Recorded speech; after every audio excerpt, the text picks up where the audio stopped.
The last human ship disappeared into the void between galaxies on the morning of what the Galactic Council had called the Day of Liberation. For 3,000 years, the alien civilizations of the Milky Way had tolerated humanity.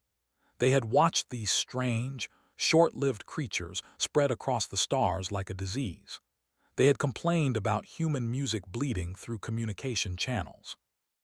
They had protested against human traders who laughed too loud and human diplomats who asked too many questions. The Council had passed resolution after resolution limiting human expansion, human influence, and human contact with younger species. Now finally, the humans were gone. They had built their great ark ships in silence. They had packed their libraries and their art and their strange little pets. They had taken their noisy children and their emotional ceremonies and their irrational hope. The Andromeda Galaxy awaited them, and they departed without anger or resentment. The last transmission from the human fleet was simple. It said only "thank you for the stars we borrowed," and then there was silence. Ambassador of the Empire stood in the observation chamber of the Council station and watched the space where the humans had been. His 4 eyes blinked in satisfaction. The greatest irritation the galaxy had ever known was finally removed. They had led the political campaign against humanity for centuries. They had called humans dangerous and unpredictable. They had warned that human emotions made them unstable.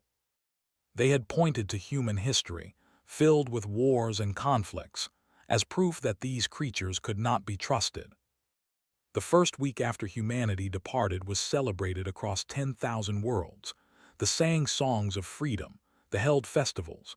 The collective of 7 minds transmitted pure joy across their neural networks. At last, the galaxy belonged to the civilized species again.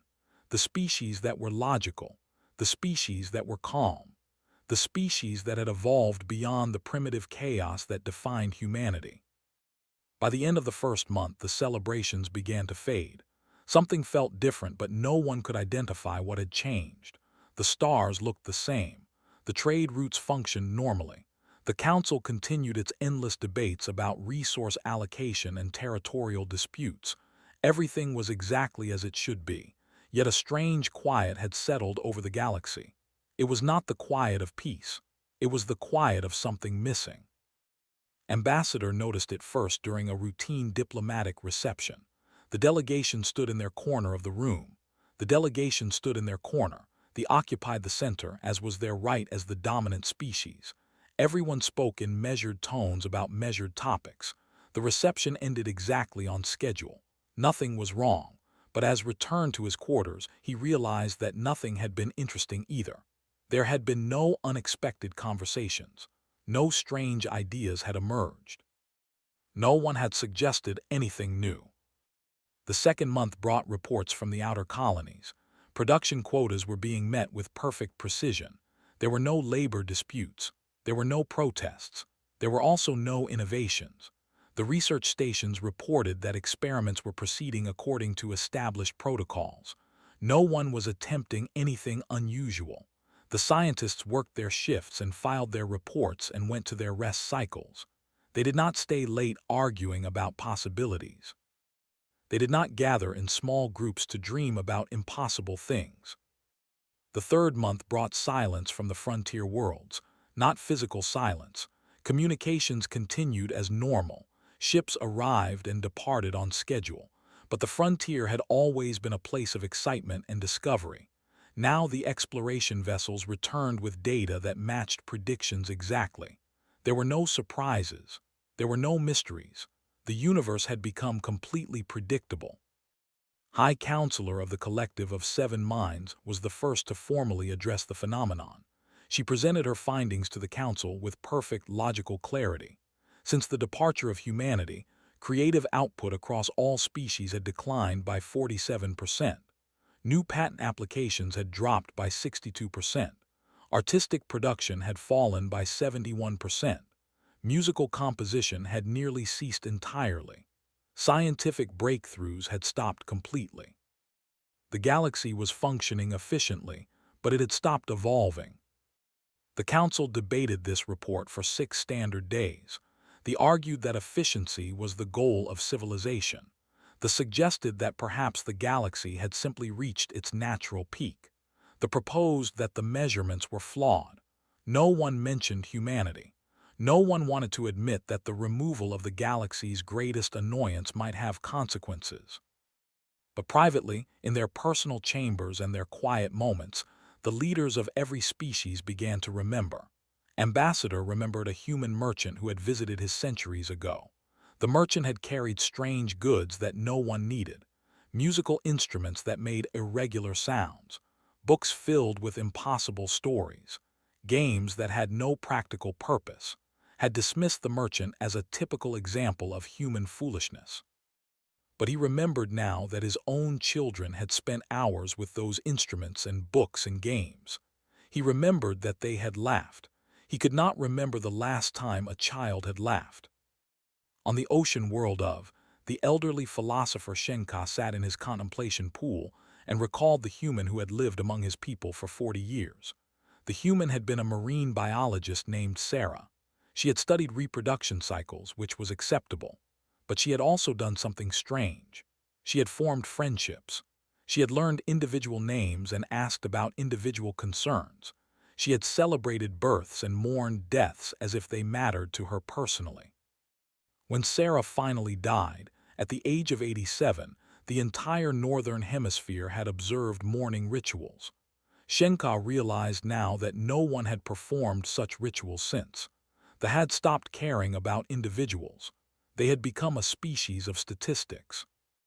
The great libraries of the contained every text ever written by their civilization, billions of documents recording scientific observations, legal precedents, and historical events. Among these documents were also human texts, acquired through trade over the centuries. They had considered these texts to be curiosities. They were filled with illogical content, fiction, poetry, love letters, philosophical arguments that reached no definitive conclusions. Now the young began seeking out these human texts with desperate hunger. They were the only documents in the library that made them feel something. 6 months after humanity departed, the first crisis emerged. A plague struck the agricultural world of 4. Under normal circumstances, this would require the application of established medical protocols. The protocols were applied. The plague continued. The protocols were applied with greater precision. The plague adapted. The medical teams reported that the plague was behaving in unexpected ways. It was not following the predictable patterns that diseases had always followed. They needed a new approach, but no one could imagine what that approach might be. Ambassador was sent to observe the crisis. He arrived to find the 4 medical team in a state of frozen efficiency. They were doing everything correctly. They were following every established procedure. They were failing completely. Watched them work and felt something he had never experienced before. It was fear, but not fear of the plague. It was fear of the realization forming in his mind. The humans would have solved this problem. They would have tried something stupid and irrational. They would have argued and speculated and made mistakes, and somewhere in that chaos, they would have found an answer.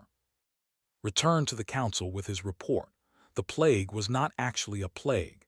It was a simple parasitic organism that had mutated in response to environmental changes. Any competent biologist could have identified this with basic investigation, but no one had investigated. Everyone had assumed the problem was what it appeared to be. No one had questioned. No one had wondered.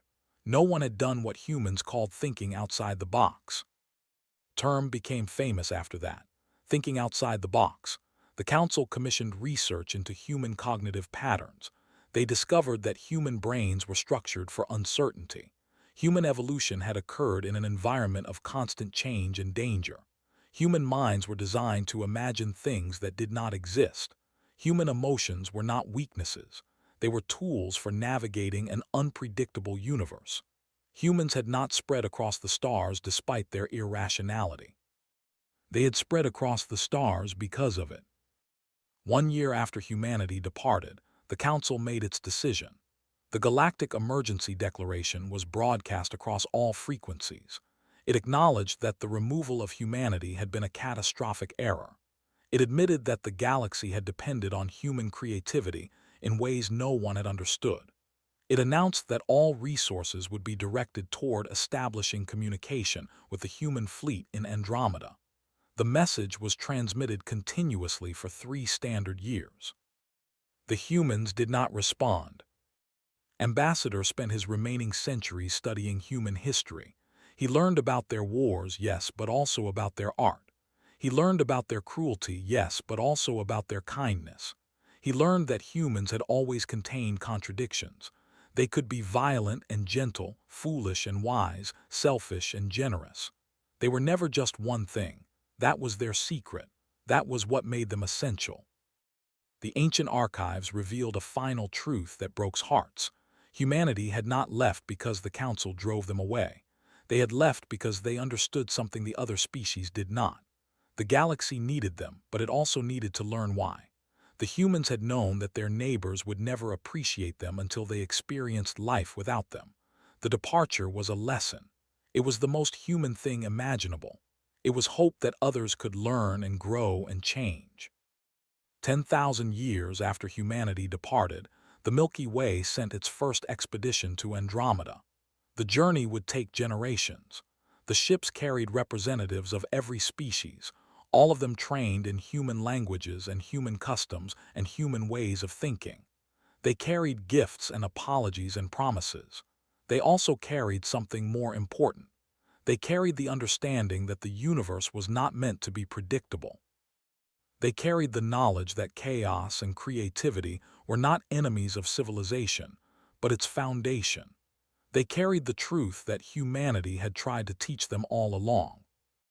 The stars had fallen silent when humanity left, but in that silence the galaxy finally learned to listen. And what they heard, echoing across the void from the direction of Andromeda, was the sound of human children laughing, the sound of human music playing, the sound of human voices asking questions that had no answers. The truth was simple. Humanity was not a disease. Humanity was the cure for a galaxy that had forgotten how to dream.